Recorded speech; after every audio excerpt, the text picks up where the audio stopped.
안녕하세요. 이번 주 어떤 소식이 있었나 한번 탑 토픽 보겠습니다. 정부 믿었는데 실거주 의무 폐지 또 불발. 이게 진짜 또 불발됐군요. 47,000 가구 소갈이 어떤 내용인지 잠시 후에 들여다보겠습니다. 두 번째 뉴스는 한때 유행했던 세컨드 홈, 세컨하우스 얘기하는 거죠. 세제 혜택으로 지방 부동산 불시 살릴까? 이런 또 기사가 올라와 있네요. 세 번째는 재건축 아주 확 풀겠다. 다주택 징벌적 과세 너무 잘못. 이런 기사가 올라와 있어요. 내용을 하나씩 들어가 보겠습니다. 정부 믿었는데 실거주 의무 폐지 또 불발. 47,000 가구 소갈이. 이런 기사입니다. 실거주 의무 폐지가 사실상 폐기 수순을 밟게 됐다. 우리가 이제 분양을 받으면은 수분양자가 이 분양권을 이제 사고 파는 거, 이걸 이제 분양권 전매라고 하죠. 이거는 폐지가 됐어요. 그런데 수분양자가 실거주를 해야 된다. 이거는 폐지가 안 된 상태예요. 그러니까 하나는 풀고 하나는 안 풀었으니까 이거를 이제 푼다라는 거를 믿고 분양을 받은 사람들은 지금 곤란하게 됐다라는 거죠. 업계는 물론이고 대통령까지 나서서 실거주 의무 폐지를 요구했으나 결국 법원이 국회 문턱을 넘지는 못했다. 정부가 공언한 실거주 의무 폐지가 어려워지면서 실거주 의무 적용을 받는 47,000여 가구의 혼란이 불가피한 전망이다. 특히 내년 전국적으로 입주 절벽이 예고된 상황에서 전세 물량 위축 심화 등의 부작용도 우려된다. 자, 이런 얘기예요. 이거 무슨 말이냐? 분양을 받으면은 계약금, 중도금 내고 그 다음에 입주할 때 30% 정도 이제 잔금을 내야 되는데, 잔금이 없는 사람들은 어떻게 해야 되느냐? 전세 놓고 그 전세금 가지고서 잔금을 납부를 하는 이런 계획을 세워놓고 분양을 받았는데 수분양자가 실거주를 해야 된다. 이렇게 지금 이 법이 이제 폐지가 안 됐기 때문에 그것만 믿고 정부 얘기만 믿고 분양받은 사람들은 이제 난감하게 됐다라는 거죠. 아주 굉장히 곤란하게 됐다라는 거죠. 자, 이거 어떻게 할 거냐. 뭐 대책이 이분들한테 조금 있어야 될 것 같아요. 정부 얘기를 믿고 분양받은 사람들한테는 나몰라라 이렇게 하면은 안 될 것 같고요. 그래서 고준석 제2에듀 투자냠 대표, 제가 또 얘기를 했네요. 정부가 실거주 의무 폐지를 약속한 만큼 선의 피해자가 나오는 것을 막아야 한다며 실거주 의무 유예기간, 대출 지원 등 정부 대안 마련이 필요하다. 그러니까 이제 이게 대출 지원을 조금 해줘야 되겠죠. 잔금 마련이 어려운 수분양자들한테는 DSR에 걸려서 대출을 못 받는 경우라 하더라도 예외적으로 적용을 해서 대출을 해줄 필요는 있을 것 같아요. 두 번째 내용으로 가겠습니다. 한때 유행했던 세컨드 홈 세제 혜택으로 지방 부동산 불시 살릴까? 이게 뭔 말이냐? 자, 한때 세컨드 홈, 그러니까 서울의 집 한 채, 또 뭐 자기가 좋아하는 지역에 지방의 바닷가 또는 아주 산골, 산촌 이런 지역에 이제 세컨드 홈을 이렇게 이제 마련하고 주 5일은 서울에서 주 2일은 이제 지방에서 지내는 이런 게 한때 유행을 했었는데, 이게 이제 1주택에 포함됨으로써 그게 이제 싹 많이 사라졌죠. 그래서 지역 경제 측면에서 긍정적이지만 아파트 등 부동산 시장까지 영향은 글쎄 이런 기사로 나왔는데 한번 볼게요. 정부가 지난 4일 2024년 경제정책 방향에서 세컨드홈 활성화 방안을 발표했다. 인구가 급격하게 감소하고 있는 지방의 인구 유입과 부동산 부양을 위한 특단의 정책이다. 한때 세컨드홈 인기가 치솟았던 강원도 지역 아파트 값이 쉬지 않고 상승했던 시절의 불씨를 되살릴 수 있을지 업계에서는 기대감이 커지고 있다. 그러니까 이제 주택수에서 제외해 준다라고 하면은 도시의 중산층들은 사실은 지방에 세컨하우스를 장만해 놓고 주중에는 도시에서 주말에는 지방에서 이렇게 이제 생활할 수 있고 또 지방에 가서 소비를 할 수 있는 여력, 그럼 지방경제 활성화에 상당히 도움이 될 것으로 보이는데, 이게 이제 관광 인프라가 잘 갖춰진 지역 위주로 될 것 같아요. 제 생각은. 그러니까 이제 속초나 양양이나 이런 지역들, 또 제주 일부 지역들, 뭐 이런 지역들, 관광 인프라가 아주 굉장히 우수한 지역들 중심으로 되지, 그 이외의 지역 것들은 쉽지 않아 보입니다. 인구 감소 지역 중 세컨드홈 수요가 있을 것으로 보이는 가장 유력한 지역은 강원도다. 언론에서도 이제 이렇게 짚었습니다. 산과 바다가 모두 갖춰져 여가나 관광을 즐길 수 있고 서울과 가깝기 때문이다. 강원도는 지난 2020년 2년간 외지인 거래가 급상승하면서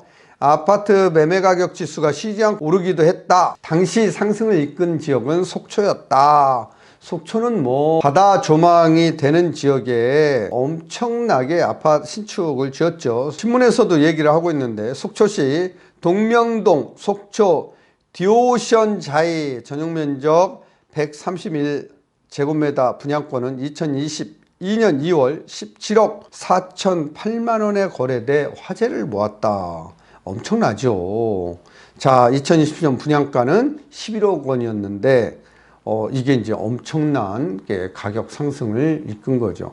자, 그래서 이렇게 이제 될까? 어떻게 될까 하는데 저는 뭐 그렇게 될 가능성이 높다라고 봅니다. 그런데 이제 이게 전 지역에 되는 건 아니고 일부 지역만 될 수 있다라는 거죠. 그래서 전문가들 얘기를 한번 볼까요? 함영진 직방 빅데이터 랩장은 주로 여가 및 관광 은퇴 수요가 있는 강원과 제주 지역 등지의 수혜가 예상된다. 뭐 함영진 랩장도 이렇게 이제 인프라가 잘 갖춰진 지역, 인프라 기반이 낙후된 지방까지 모두 수혜를 입기는 쉽지 않다 이렇게 얘기하고 있고요.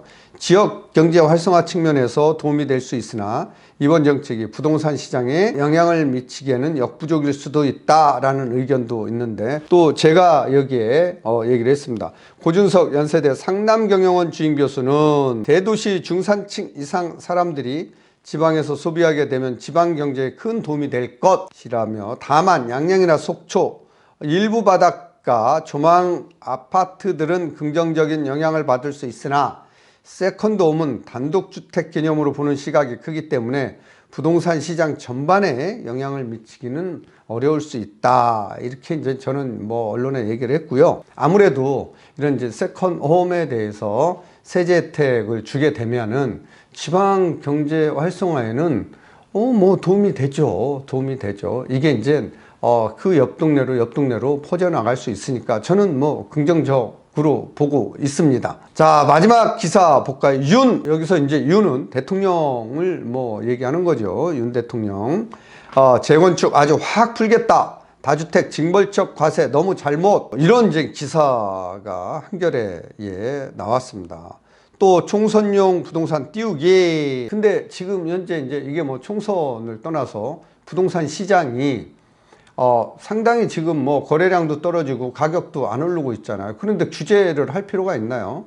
자, 시장은 시장 경제 원리로 놔둬야 된다라는 거예요. 부동산 시장은. 그래서 저는 이런 규제를 푸는 거에 대해서 규제를 풀어야지만 거래가 활성화되고 그 거래에 따라서 뭐 세금을 내는 거니까 세금도 많이 거치고 그러는 거 아닐까요? 윤석열 대통령이 10일 우리 정부는 재개발, 재건축에 관한 규제를 확 풀어버리겠다. 30년 이상 노후화된 주택은 안전진단 없이 바로 재건축에 착수할 수 있도록 하겠다.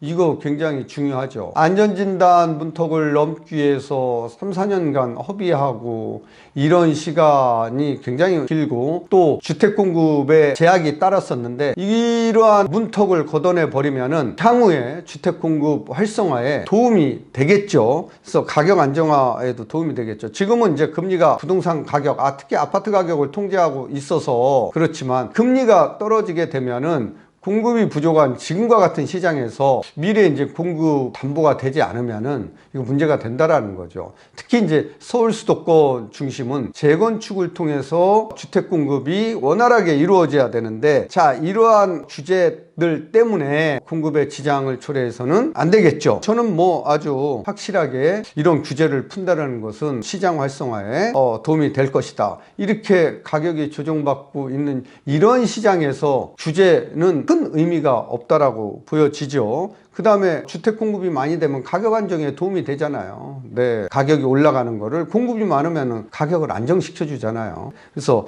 그런 거에 대해서는 아주 굉장히 규제를 확 풀겠다는 얘기는 좋은 것 같아요. 윤 대통령은 아울러 다주택자 규제도 완전히 바꾸겠다. 다주택자를 집값 올리는 부도덕한 사람이라고 해서 징벌적 과세를 한 것은 너무 잘못된 것이라고 했다. 총선을 앞두고 정부의 부동산 해제 방침을 부각한 것이다. 마찬가지죠. 이게 이제 다주택자들을 부도덕한 사람이라고 생각하는 거는 시장 경제를 하는 나라에서는 잘못된 거죠. 지금 전세 가격이 이렇게 막 폭등하고 있고, 이런 시장에서 신규 주택만 주택 공급이 아니라 다주택자들이 시장에 공급하는 전세 매물, 자, 이런 것도 우리가 긍정적으로 평가를 해야 되거든요. 순기능이 분명히 있는 거거든요. 자, 이런 순기능 역할을 하는데 마치 다주택자들을 부도덕한 사람으로 취급을 해서 징벌적 과세를 매기는 거는 잘못된 거죠. 종부세, 재산세, 취득세, 양도세 이런 거 다 손을 봐야 되겠죠. 윤 대통령은 이어 미래도시펀드를 조성하고 안전진단을 면제하겠다. 최대 500% 용적률을 상향시키고 공공이주단지를 우선 조성하는 등 다양한 정부 지원 방안을 통해 제 임기 내에 반드시 재건축 공사에 착수할 수 있도록 약속드리겠다. 아무튼 정부에서 이런 방향으로 주택 공급 활성화에 방점을 찍었다라고 하면은, 이렇게 추진되면은 시장 가격 안정에는 중장기적으로 상당히 도움이 될 것으로 저는 보고 있습니다. 자, 오늘은 이러한 소식을 가지고 얘기를 했고요. 내용이 좋았으면은 좋아요, 구독, 알림 설정 꼭 해주세요. 경매 블랙 내 집 마련 스쿨 있습니다. 자, 관심 있는 분들은 자세히 보시면 좋을 것 같아요. 다음 주에 뵙겠습니다.